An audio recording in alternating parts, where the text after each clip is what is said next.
Claro, seguramente. Pero esta continúa con más informe de Dual. Tamasco 25 años acaba con partido de pueblo urbano AVP. Que organiza entregamiento de caja de saco de plástico riba en ruta de carnaval.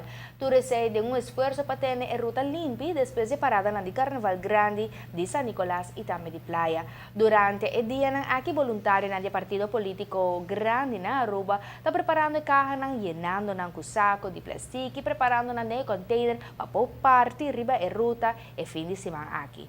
Tem algum 1000 cajas que lo subi caminda com esperança para carnavalista na imirones hasi bons uso de nang e na final de parada sa limar mês lo passa recorrer e barina de sushi e a caja de AVP.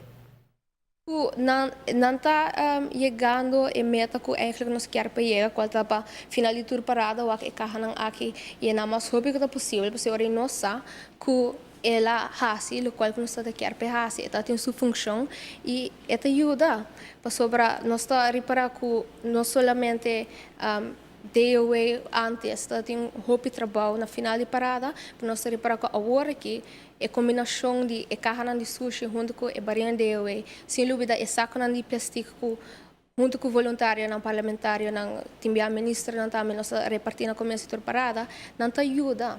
Partido AVP está conhecido para sua atividade parte caja ng Payapa 25 anos acaba. Nós também sali já sábado fez San Nicolás, nós também sali fez quase partido San Nicolás para 8h30 ainda, caminha nos acompanhamos líder do partido, está senhor Mike Eman, junto com outro candidato ng, membro ng, simpatizante ng, nós também cá na full ruta de San Nicolás para nos parte e caja ng, nos mara e caja ng, na barricada ng, na tent ng, na palilus ng, e também na trailer ng.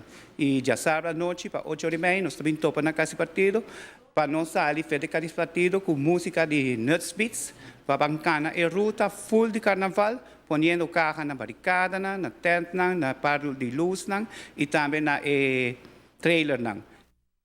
Well, vários ministérios parlamentares lo unem na ação de partimento de caja de sushi durante já sábado ainda na San Nicolás e a noite Riberuta de Orange Estado. Boa oportunidade para topar com também e intercambiar ideias, quizás. Well, Claro. no se nunca.